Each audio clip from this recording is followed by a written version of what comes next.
Hi folks, this is your host Chris Reckes Calhoun on YouTube.com, and I welcome you to my very first vlog, which is going to be known as the Perspective Eye.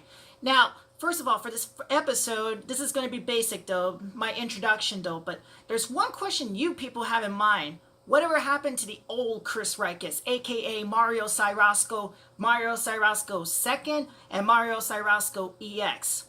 Well, first of all, let me give you the descriptive details. My old profile was banished. One reason, well, a long time ago, I was very popular translating the Japanese to English of the Super Sentai and other tokusatsu series and anime too, for the basis of, what is the meaning of their songs. Now, of course, I put a disclaimer every time to make sure this was not like an infringement of copyright. But unfortunately, it was bound to happen because I was clearing everything out until I got the final warning though. And of course the old one is just long gone though.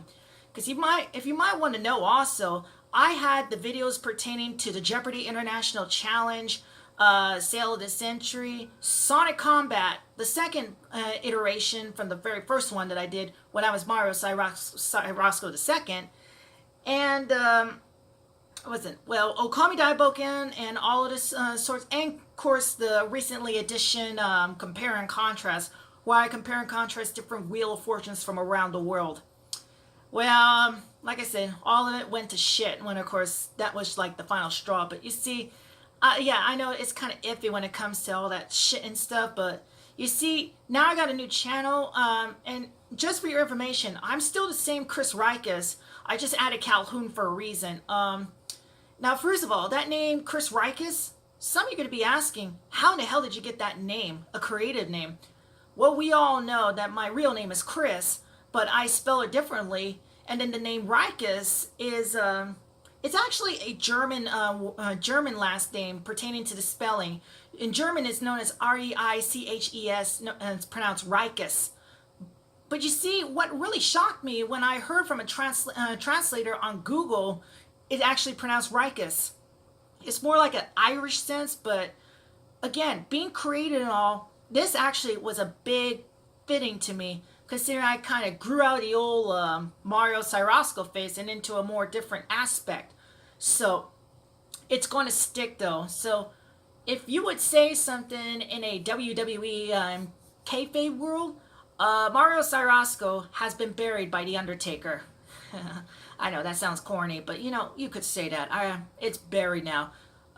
Yes, I'm still the same me, but with a little bit more difference though. So let me talk about what's going on right now. Because you see, coming up this week, I will be going to Round Rock, Texas to be trained to try to become a body combat instructor. Now, for you people who don't know what it is, it's a workout program based on by Les Mills, where it's all about the different aspects of fighting using a lot of punching, kicking, but with the various styles of Taekwondo, Aikido, Capoeira, Jiu-Jitsu, Taekwondo, Muay Thai, everything. Now, you're not going to just punch up silly. Oh, no, it's just punching and kicking, but it's going to work out everywhere in your body, though. Now, of course, I've been doing it for the past 4 years, and right now, I am ranging between 198 and 200, considering that I've been working my tail off at work, though. I'm now at night shifts, and it's kind of hard to, try to maintain your weight, but it's technically muscle weight. So I'm not saying that I've been gaining weight and all that. No. It's just muscle weight. I mean, I'm fine like that. I mean, I was originally 245 when, during one of my stints in my old workplace, I dropped down almost close to 167, but that was an unhealthy weight. So I'm glad I'm back to 190. I know some people are going to be saying, dude, aren't you happy that you gained back all that weight? Well, technically, the highest amount of poundage loss was 70, but then I'll take that back, 75. I'm back within close to 50 though. So, and after 4 years of doing body combat, it's time to take it up to the next level. So I've been doing all my studying with the cues, the tracks I'm going to be doing, and dictation. It's not easy as it is. I will be assessed though. If everything goes well according to plan, then the next step will be the video, and if everything goes well, and if I get certified, of course I got to do CPR training, that's the main thing, and of course waiting for the big day where or not I will be able to get a class or substitute, because it's kind of hard right now considering I'm trying to get into becoming a GGX instructor at Gold's Gym all around the greater San Antonio area. Dad in the YMCA, and of course we only have one Ingram Park World Gym. Sorry, I hate to say them. We only have one. We only have one World Gym, and that's in Ingram Park here in San Antonio. So, and first of all, the YMCA is not my sanctuary because I have reasons, but unfortunately, I may not have a choice. When the day becomes when I become a body combat instructor, I want to be prevalent. So keep that in mind, though.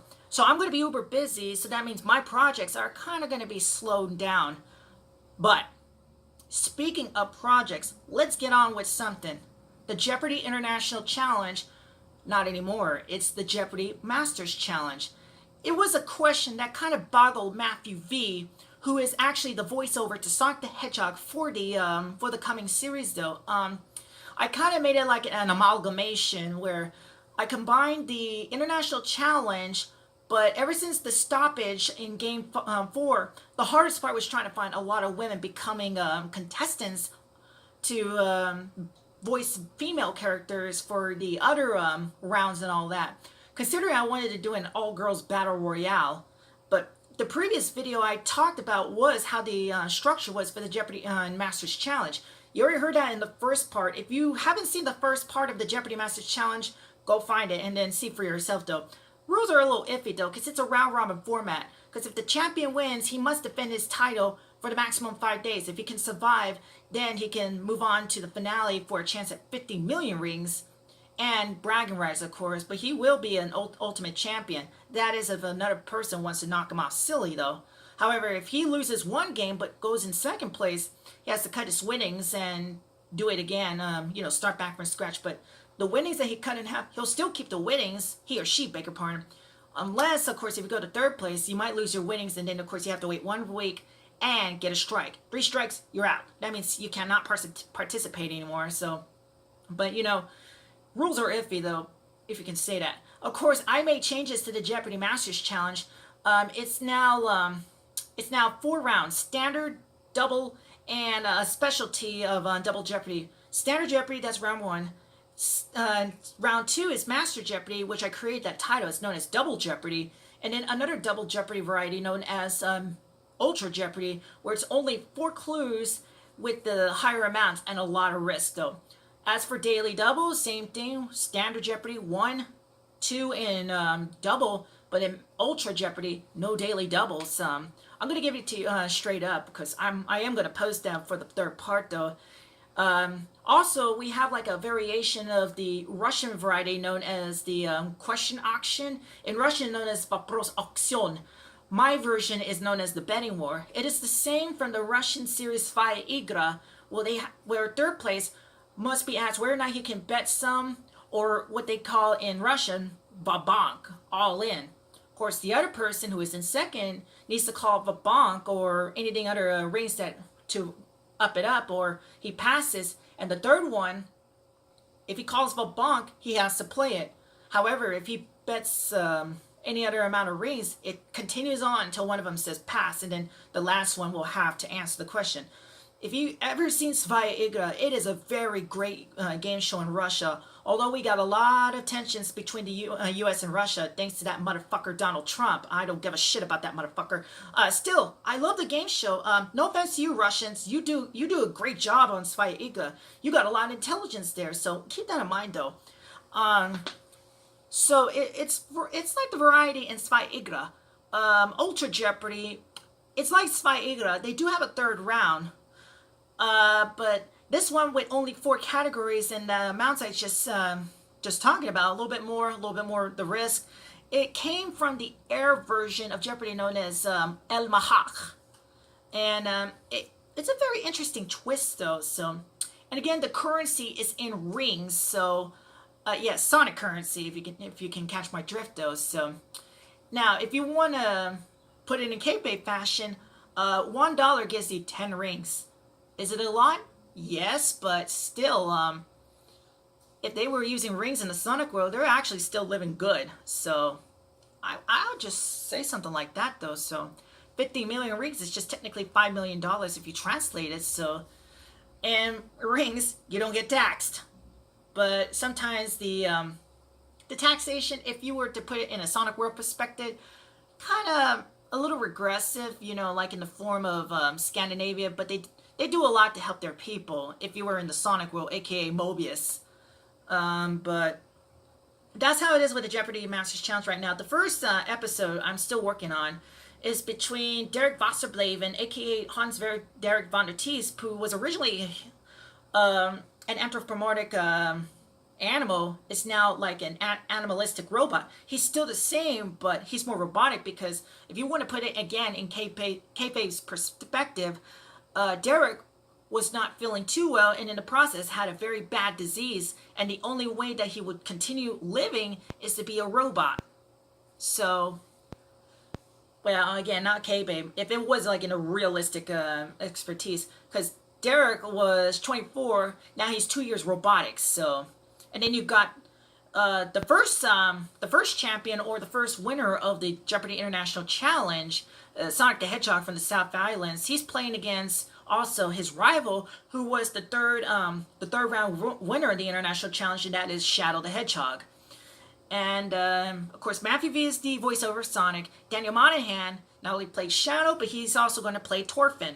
Because I still say I'm not going to change his voiceover for Torfin. He did a great job voicing almost similar to the one from the International Championship for 1997 when they were in Sweden. Of course, that's pertaining to Per Gunnar Hillese. So, and full disclosure, though, I forgot to mention, though, the Jeopardies that I have seen so far, there was one in Norway. I saw the junior version of Jeopardy. Oh, man, I love it. I wish they would have gone for the older ones with that different host, where back then where the letters were in white. Because the episode I saw a long time ago was all lettered in green, just like the one in Denmark. So, you could say that, though. The setting's still the same from Sweden, though. I just did some change-ups into the sound effects. The final Jeopardy, you'll no longer have the Svea Igra one, but you're going to find out soon enough. So that's Jeopardy. That's the Jeopardy Masters Challenge I'm working on. Now, what about the other video projects? I just said about this one, the first episode of The Perspective I. This one is just your basic introduction of what I'm doing right now. There will be other there'll be other ones coming up, but also some of them might be pertaining to what's going on in the world, especially when it comes to sports, music, politics, and movies, and all that. Oh, and you know, there might be one I won't want to speak about because, what can I say? When I saw the video clip pertaining to SIJW's review about the Sonic 2019 upcoming movie and seeing that kid going A-bash bananas, I'm thinking, oh God, are we gonna piss these crazy ass people off? What in the world we live in with these motherfucking millennials? Even the Z generation. For your information, I was born millennial, but I was born just before the skid-in of Generation X. So you could say I'm a Gen X millennial, but I'm not the kind of millennials who want to go A-bash crazy because I'm very normal. So I guess I got a better life than just being so crazy ass. So, and yes, I am a Sonic fan, but not what these people are.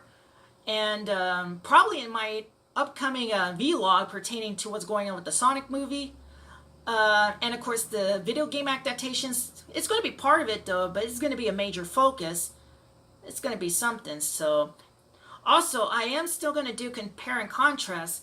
Compare and contrast, it's going to be do-over because some of the episodes were kind of rugged. You know, with my first two episodes pertaining to the two versions of the Filipino version of Wheel of Fortune, that's going to be redone. That goes the same for Chick Nung Kidu and Kobo Fortuni. I was going to plan to release Onimbira, but unfortunately, everything went to shit. So, I will do some compare and contrast with other game shows. Some of them will be Jeopardy, but it's not much, though. Jeopardy might have the similar format all around, except for other Slovak countries, you know, Slovakia, Slovenia, Czechoslovakia, anywhere. Yeah, gameplay is going to be something, though, because I'm very interested about the ones over there. So, where it was formerly Yugoslavia or Czechoslovakia or the currently right now the Czech Republic. Sorry for my little, but you know, that's me in a nutshell. Even in Hungary, they have a different Jeopardy known as Mindevog Shemit, which is an amalgamation between Jeopardy and Sail of the Century. I could review that as soon as possible, right after I would do my review of Compare and Contrast with Zarin Chekardik. So it's still going to be in the forefront, though. So, oh, and reviews. In case you were wondering, I will soon do reviews pertaining to some movies, episodes, series of my favorite shows, and I'm going to let it out of the bag. There is one episode I want to talk about, and it's one of the most talked about episodes from the heyday of the Disney Channel. What I'm referring to is an episode also that won an award for such a great episode, full of emotions, full of laughter, but a lot of love. I'm referring to Finder Keeper, one of the most famous episodes in the history of the New Adventures of Winnie the Pooh. And during the review, I will be discussing how I'm going to rate the episode. It's going to be all around the series as well, including, like I said, the movies and whatnot, though. It's going to be something new for yours truly, Chris Rikus, since I'm going to have a bit of a change in format, though. And in case you're wondering, no, I'm not, like I said, I'm not going to do like the 4-star system like Brian Zane with Wrestling Regret. No offense, though, bro. I'm just saying, we have other differences of ratings, though. I mean, IGN has their, like, 1 out of 10 by points and all that.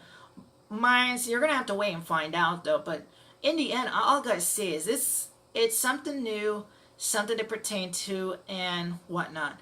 Okami Daiboken might be in the works. It's going to take a while, though. It is a long series, because I now got the, I got the one on the PC now. Originally, I had it on the Wii, but man, what happened to my camera kind of ended the series abruptly, because I wanted to end it on a real good note when I was at Kamui. So again, the game is still one of the best. I mean, I love playing it. That's how originally I had the icon for Mario Syrasco EX, but it's going to be something different, so I want you to keep that in mind. So what about Sonic Combat? I don't know. It's also a very long project, though. I would love to do it, but also it's going to take me time, because I wish I could do it on Macromedia Flash 8, though, because that's going to take a lot of time. So, and if I do so, I'm going to have to do a lot of new fatalities and probably update some old ones that I did a long time ago. And remember, that was actually one of my major projects next to Jeopardy. And then you never know. So, with that said, this is my very first episode of my vlog of the Perspective Eye by yours truly, Chris Rikus Calhoun. If you have any questions, comments, or anything you want to perceive about what's going on in my project, just drop me a line here at Chris Rikus Calhoun on YouTube.com, and I'll get back to you. It's gonna be a long series to me, but like I said, it's gonna get even fun. And as I said before, the upcoming vlog episode will be pertaining to a major pinpoint about Sonic the Hedgehog, with that movie, and of course the history of video game adaptations. And I'm going to say to this, if the Sonic movie would have been released now, we'd be writing Sonic's cenotaph. In other words, it could be the death of him. But I'm going to find out pretty soon. So with that said, I'm your host, Chris Rikus Calhoun speaking. Farewell.